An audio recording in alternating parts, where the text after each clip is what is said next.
Tehran ہفتہ وار محافل منعقد ہوا کرتی تھیں، جس میں سربن یونیورسٹی کے استاد اسلام شناس پروفیسر ہنری کربن اور کم کے مدرس حکمت و مفسر قرآن کریم سید محمد حسین طباطبائی نیز جدید و قدیم فضلہ و دانشور شرکت کرتے تھے۔ طباطبائی گویا سقراط زبان ہے، جو بیٹھے ہوئے ہیں ان کے ارد گرد شاگرد جمع ہیں۔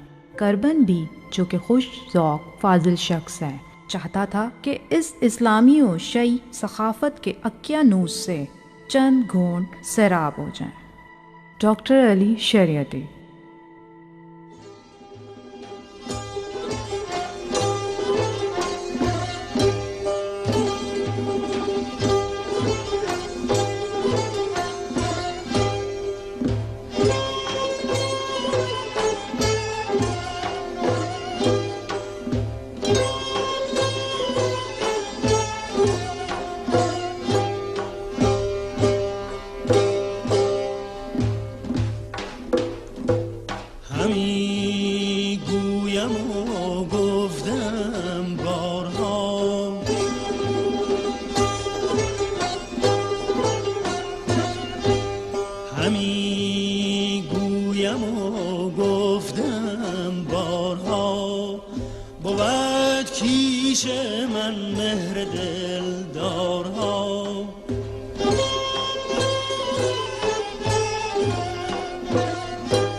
کہنے لگے کہ ہم خود علامہ سے نہیں کہہ سکتے، آپ سے چاہتے ہیں کہ آپ جائیں اور علامہ سے کہیں کہ اس پروگرام کو روک دیں اور آئندہ یہ پروگرام منعقد نہ کریں۔ میرے لیے یہ بات بہت غم انگیز تھی۔ بالآخر میرے دوست تھے، البتہ ان محافل میں شریک نہیں ہوا کرتے تھے۔ میں نے آقا ثانی سے کہا آپ کہیں۔ کہنے لگے ہرگز نہیں، میں نہیں کہوں گا۔ تم کہنا چاہتے ہو تو کہو، نہیں کہنا چاہتے تو نہ کہو۔ میں نے بھی نہیں کہا۔ ایک ہفتہ نہ کہا، دوسرے ہفتے پھر دوست آ گئے اور پوچھا، کہا؟ میں نے جواب دیا نہیں۔ کہنے لگے کیوں نہیں کہا؟ شور و شرابہ کرنے لگے۔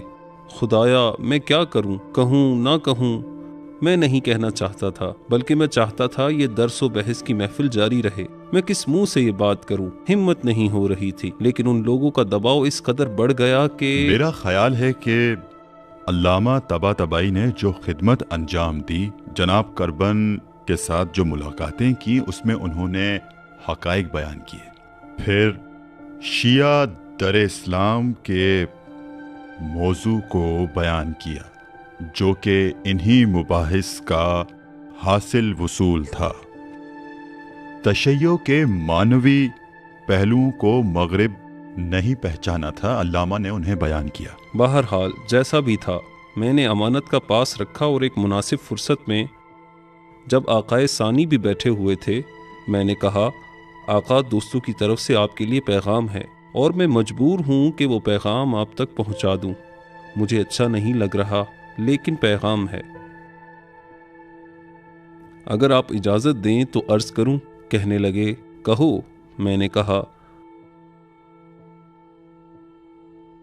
دوست کہتے ہیں ان محافل کا سلسلہ روک دیا جائے کہ فی الحال ان کا جاری رہنا ٹھیک نہیں۔ مجھے یاد ہے کہ جو ہی میں نے یہ بات کی، علامہ غمگین ہو گئے۔ ان کا چہرہ پہلے سے ہی سرخ تھا، پھر کئی گنا زیادہ سرخ ہو گیا۔ ان کو راشا بھی تھا اور وہ بھی کچھ زیادہ ہو گیا۔ ان کی حالت بہت زیادہ خراب ہو گئی۔ میں آج بھی جب اس حالت کو ذہن میں لاتا ہوں، غم زدہ ہو جاتا ہوں۔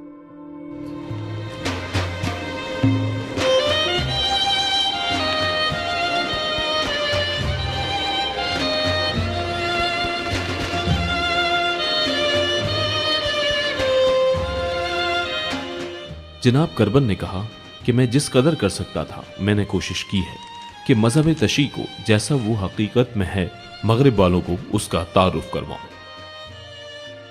گزشتہ تمام مستشرقین کے اعتقاد کے خلاف میرا اعتقاد یہ ہے کہ شیعہ مذہب ایک حقیقی، اصیل اور ثابت قدم ہونے کے ساتھ یہ مذہب اس بے بنیاد اور بے ثقافت مذہب سے سوا ہے جسے گزشتہ مستشرقین نے مغرب والوں کو متعارف کروایا ہے۔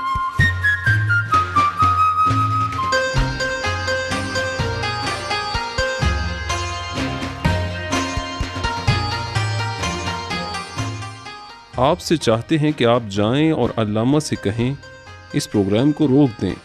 میں نے کہا آقا محترم، دوستوں کی طرف سے آپ کے لیے پیغام ہے اور میں مجبور ہوں کہ آپ کی خدمت میں یہ پیغام عرض کروں۔ میں نے کہا یہ لوگ چاہتے ہیں کہ یہ پروگرام ختم کر دیا جائے اور کہتے ہیں کہ ابھی اس کو جاری رکھنا ٹھیک نہیں ہے۔ ان کا چہرہ سرخ تھا اور کئی گنا سرخ ہو گیا، اور ان کو راشا بھی تھا اور ان کا راشا بھی زیادہ ہو گیا۔ ان کی حالت بہت زیادہ خراب ہو گئی۔ علامہ کچھ دیر کے لیے خاموش ہو گئے اور میں نے بھی مزید کچھ نہیں کہا۔ وہ بہت افسردہ اور خاموش تھے۔ جب میں نے دیکھا کہ ان کی حالت اس قدر خراب ہے تو میں پشیمان ہوا کہ میں نے ایسا کیوں کہا۔ میں مضطرب ہو گیا تھا کہ کیوں میں نے ایسا کہہ دیا۔ علامہ نے ایک لمحہ خاموشی کے بعد کہا عجب عجب، پھر کانپتی ہوئی آواز میں بولے میں ایک شخص جس نے قلم ہاتھ میں پکڑ رکھی ہے اور جہان اسلام کے لیے کچھ لکھ رہا ہوں۔ جہان غرب میں کیا ہو رہا ہے اس کو جاننے کے لیے اس وقت واحد راستہ یہی پروگرام ہے، اور اس پروگرام کو بھی یہ لوگ نہیں دیکھ سکتے۔ بس اس کے بعد انہوں نے کچھ نہیں کہا۔ اس وقت مجھے سمجھ آئی کہ یہ اس گرمی میں وہاں سے اٹھتے ہیں اور یہاں آتے ہیں۔ ایسا کیوں کرتے ہیں؟ آپ اندازہ لگائیں، یہ ایک متفکر ہیں، ایک فلاسفر ہیں، اور وہ چاہتے ہیں کہ جہان غرب سے متعلق تازہ ترین رائج فلسفی معلومات حاصل کریں تاکہ صحیح سمت میں سوچ سکیں اور صحیح فیصلہ کر سکیں۔ اس پروگرام سے علامہ کو یہ فائدہ تھا، البتہ ان کے لیے زیادہ فائدہ تھا۔ کربن بھی یہی چاہتا تھا۔ کربن بھی بہت زیادہ استفادہ کر رہا تھا۔ وہ بھی ایک روحانی شخص تھا۔ وہ جاننا چاہتا تھا کہ ایک مفکر اسلام اور ایک اسلام کی ایک روحانی شخصیت کیا کہتی ہے۔ اسی طرح علامہ مرحوم بھی چاہتے تھے کہ اس بات سے آگاہی حاصل کریں کہ دنیا میں فلسفے کے میدان میں کیا ہو رہا ہے۔ اس لیے یہ لوگ مغرب زمین کے علمی نمائندے تھے۔ کربن مغرب زمین کا ایک بہت بڑا فلاسفر تھا اور ہے، تمام فلاسفر اسے قبول کرتے ہیں، اپنے دور کا ایک بہت بڑا فلاسفر تھا۔ کربن سے زیادہ کسی نے اس قدر اساتذہ سے استفادہ نہ کیا تھا۔ تمام بڑے اساتذہ جیسے ہیگل، ایمل برج، جیلسن، اماسینیون، تمام مغرب زمین کے بڑے فلاسفہ کو وہ پڑھ چکا تھا، ان فکری مکاتب سے آشنائی رکھتا تھا اور ایک روحانی شخص تھا۔ معضولات و مشکلات تفکر، معضولات بشر، معضولات ادیان کو جدید دنیا کے اعتبار سے جانتا تھا۔ کبھی ایک جملے میں بیان کر دیتا تھا، ہمیں جہاں پہنچنا چاہیے ان نکات کو بیان کیا کرتا تھا اور اس کا راہ حل پوچھتا تھا۔ ادھر مرحوم علامہ جب ان جدید افق سے آشنا ہوتے تھے اور خود جو متحرک فکر رکھتے تھے، ان کے ذریعے ان پر بہت سے نئے افق روشن ہوتے تھے۔ ان کا وسیع افق وسیع تر ہو رہا تھا۔ علامہ خارجی زبان نہیں جانتے تھے، انہوں نے خارجی اساتذہ سے نہیں پڑھا تھا، لیکن اچھی طرح سے جانتے تھے کہ دنیا میں کیا ہو رہا ہے، اس وقت سنجیدہ مسئلہ کیا ہے، مشکلات کہاں ہیں۔ وہ اس پر فکر کر سکتے تھے۔ وہ ایک جستجو گر فلاسفر تھے۔ پہلے لمحے سے علامہ طباطبائی کی معنوی اور روحانی موجودگی نے کربن کو ان کا فریفتہ کر دیا تھا۔ فرانسوی استاد جان گیا کہ اب ایسے شخص کے پاس آ گیا ہے جس نے علم و حکمت کو فکر و اندیشہ سے مقام عمل تک پہنچایا ہے۔ جو کچھ وہ کہتے ہیں پہلے اسے چکھ چکے ہیں اور راہ کو طے کر چکے ہیں۔ نیز دین کا جوہر ان کے وجود میں سما چکا ہے۔ ایسا ہی شخص تشیع کا بہترین معرف ہو سکتا ہے۔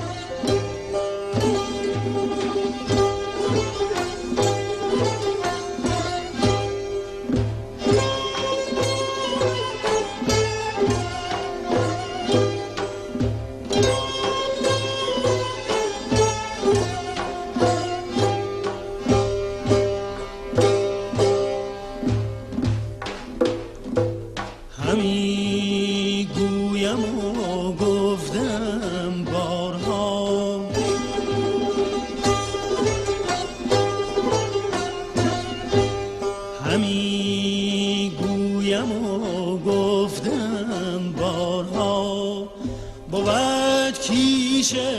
مهر دلدارها.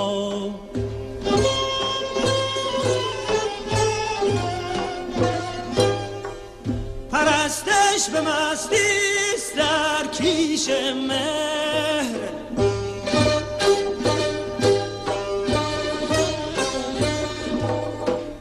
پرستش به مستیست در کیش مهر. برونن زین حلقه، برونن زین حلقه، هوشیارها، هوشیارها.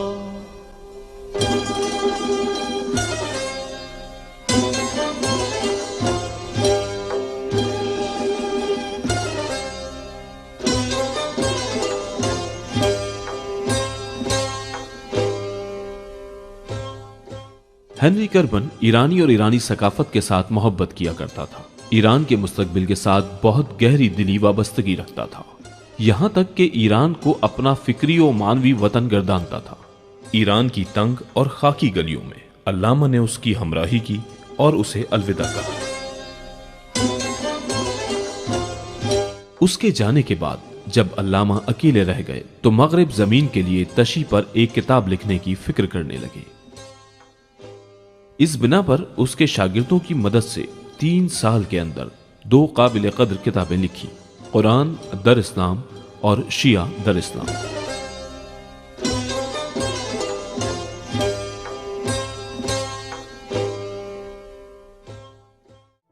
میں اگر ایک بات کہوں، ہو سکتا ہے کہ آپ اس بات کو پسند نہ کریں اور ہر سننے والا بھی اس بات کو پسند نہ کرے، لیکن میں یہ کہتا ہوں کہ ہنری کربن نے جو جہان تشیع کی خدمت کی ہے، تاریخ بشریت میں ایک بے مثال خدمت ہے۔ وہ ظاہری طور پر شیعہ نہیں ہوا یا مسلمان بھی نہیں ہوا، لیکن اس کی روحانی و معنوی کتب جو کہ عام طور پر تشیع کے حق میں ہیں، وہ تشیع کی معنویت کی بات کرتا ہے۔ اس کی کتابیں دنیا کے تمام زندہ زبانوں میں ترجمہ ہو چکی ہیں، مالزی، ترکی، عربی۔ کیا آپ جانتے ہیں کہ سعودیہ عرب میں کربن کی کتابوں پر پابندی ہے؟ کیوں پابندی ہے؟ اس لیے کہ وہاں کی حکومت جانتی ہے کہ یہ کتابیں شیعہ کے حق میں ہیں۔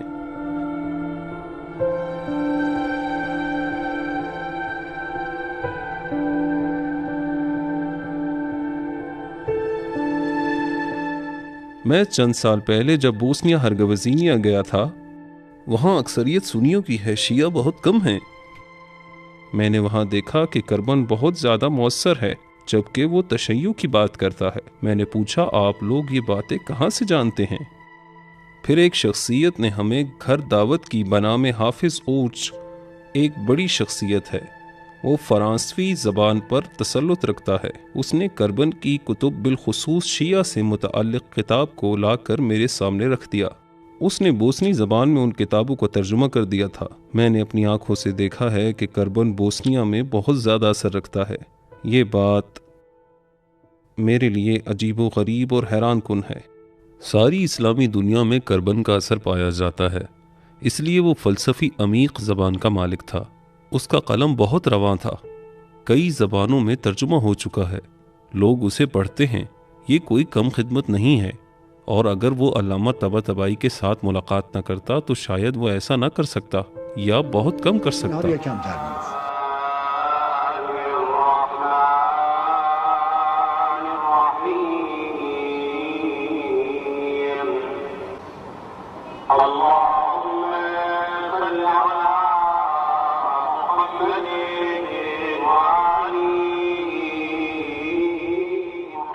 جب ہم قم آئے، اب جہاں ہم کھڑے ہیں یہاں خالی زمین تھی۔ اس وقت مرحوم آقائے حجت زندہ تھے۔ ان کی خواہش تھی کہ اس جگہ پر ایک مدرسہ بنائیں۔ انہوں نے اعلان کیا کہ صاحب صلاحیت افراد اس جگہ کے لیے نقشہ تیار کر کے لائیں۔ کبھی کبھی آقائے حجت کے پاس کچھ لوگ نقشہ لاتے، لیکن حجت کو نقشہ پسند نہ آتا اور آقا اس بات سے پریشان ہو گئے۔ پھر والد صاحب سے کہا کہ آپ اس کے لیے کوئی نقشہ بنائیں۔ اس بات کے بعد علامہ طباطبائی نے اس چیز کو اپنا فریضہ سمجھتے ہوئے کام شروع کر دیا۔ مرحوم علامہ طباطبائی ریاضی میں اچھی مہارت رکھتے تھے۔ انہوں نے جگہ کا اچھی طرح سے مطالعہ کیا اور پھر ایک نقشہ تیار کیا۔ آقائے حجت جو کہ علامہ کے کام کے بارے میں اچھی شناخت رکھتے تھے، انہوں نے اس نقشے کو قبول کر لیا۔ آج یہ مدرسہ اسی نقشے پر قائم ہے۔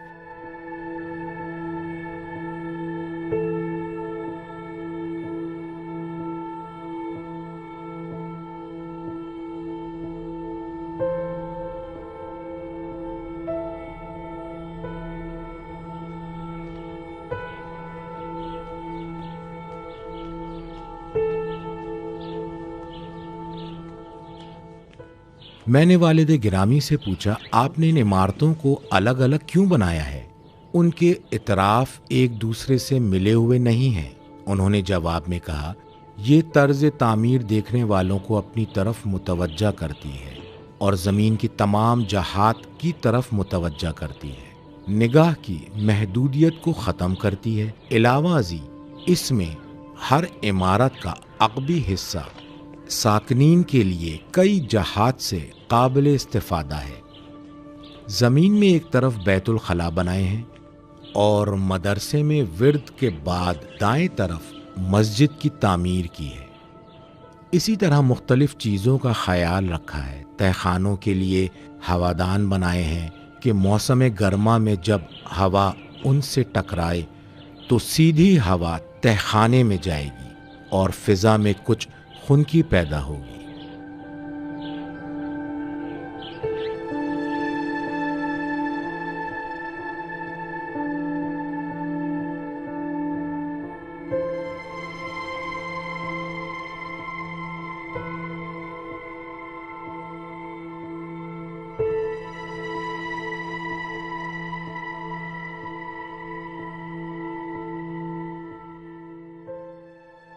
میں نے پہلے کے لیے ایک واقعہ ذکر کیا ہے، وہ ایک حصہ تھا اور یہ شعر کے سالها دلطلب جام جم از ما می کرد وانچه خود داشت بیگانه تمنا می کرد۔ اس شعر کو بہت ذوق و شوق کے ساتھ تشریح کیا کرتے تھے، یعنی انسان کے پاس ہر چیز موجود ہے لیکن وہ اس چیز کی تلاش میں کسی دوسرے کے پیچھے جاتا ہے۔ وہ چیز جو اس کے پاس ہے کہیں اور تلاش کر رہا ہے۔ جی ہاں،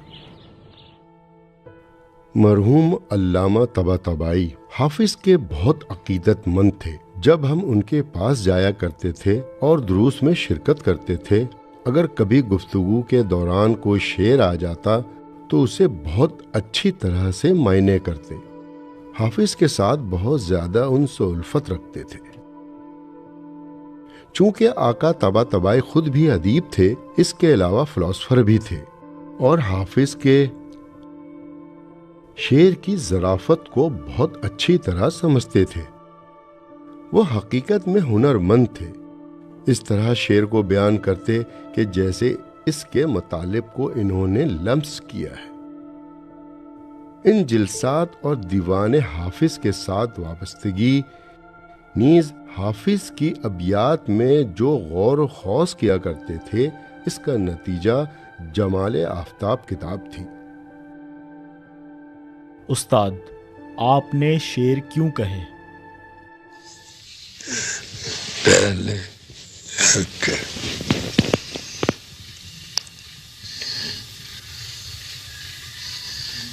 برای اینکه گاهی جنبه خیال جلوه می کرد و عرض کنم بیشتر تأثیر داشت، ما هم یه چند تا بیت شعر کثیرم نیست، یه چند تا بیت تهیه کردیم به نام شعر۔ وہ ایک بہت اچھے شاعر تھے، ان کے بہت سے اشعار ہیں جو کہ شعر پڑھنے والوں نے وہ اشعار مجھ سے لیے ہیں۔ جی ہاں۔ کیا ان کے اشعار میں سے کچھ سنا سکتے ہیں؟ جی ہاں، سنا سکتا ہوں۔ ان کا ایک شعر جو مجھے یاد ہے، یہی میں نے کہا اور کئی بار کہا، میرا دین دل والوں کی محبت ہے، محبت کے دین میں عبادت مستی میں ہے، اس حلقے سے باہر ہیں سب ہوشیار لوگ، خوشی آسائش نیند سے افکار کا کوئی واسطہ نہیں، دل والوں کی گلی میں دل اور خواہشات کے درمیان میں نے دیواریں بنا ڈالی، کئی فرہاد پہاڑوں میں مارے گئے، کئی حلاج تختہ دار پر چڑھ گئے۔ جی ہاں، یہ اشعار علامہ کے ہیں؟ جی ہاں، جی ہاں۔ کیا علامہ خود بھی اشعار پڑھا کرتے تھے یا کوئی اور ان کے لیے پڑھا کرتا تھا؟ نہیں، خود سے نہیں پڑھتے تھے کیونکہ ان کی آواز اچھی نہیں تھی۔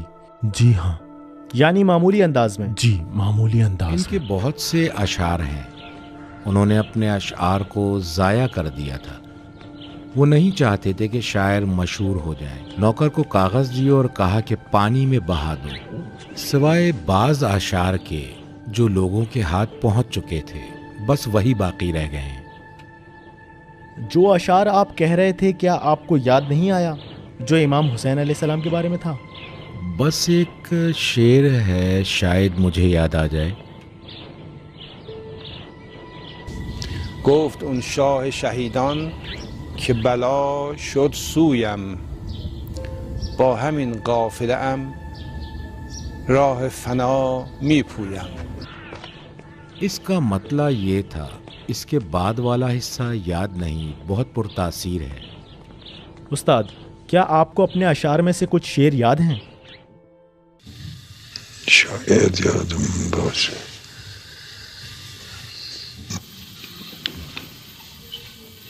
من به سرچشمه خورشید نه خود بردم راه،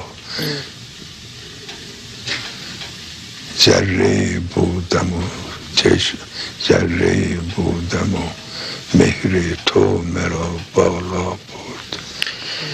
من خسی بی سر و پایم که بچه، من خسی بی سر و پایم که به سیل افتادم، او که میرفت مرا هم به دل دریا برد.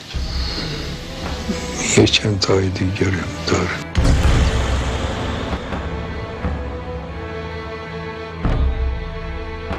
آج تک آزاد فکر علامہ طباطبائی سے زیادہ میں نے زندگی میں نہیں دیکھا۔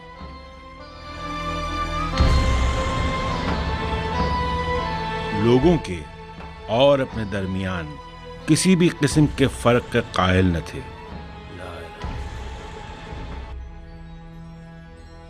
مجھے آج تک یہ بات اچھی طرح یاد ہے کہ میں نے کبھی بھی انہیں نیا لباس پہنے ہوئے نہیں دیکھا۔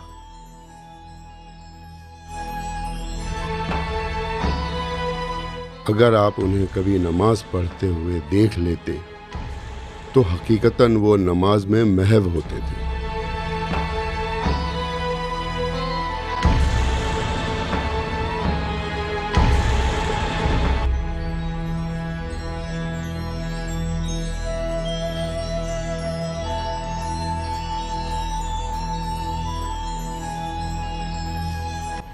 ہم دعا کرتے ہیں کہ پروردگار عالم انہیں ان کے اجداد و طاہرین کے ساتھ محشور فرمائے اور مرحوم کو جنت میں اعلیٰ ترین مقام عطا فرمائے۔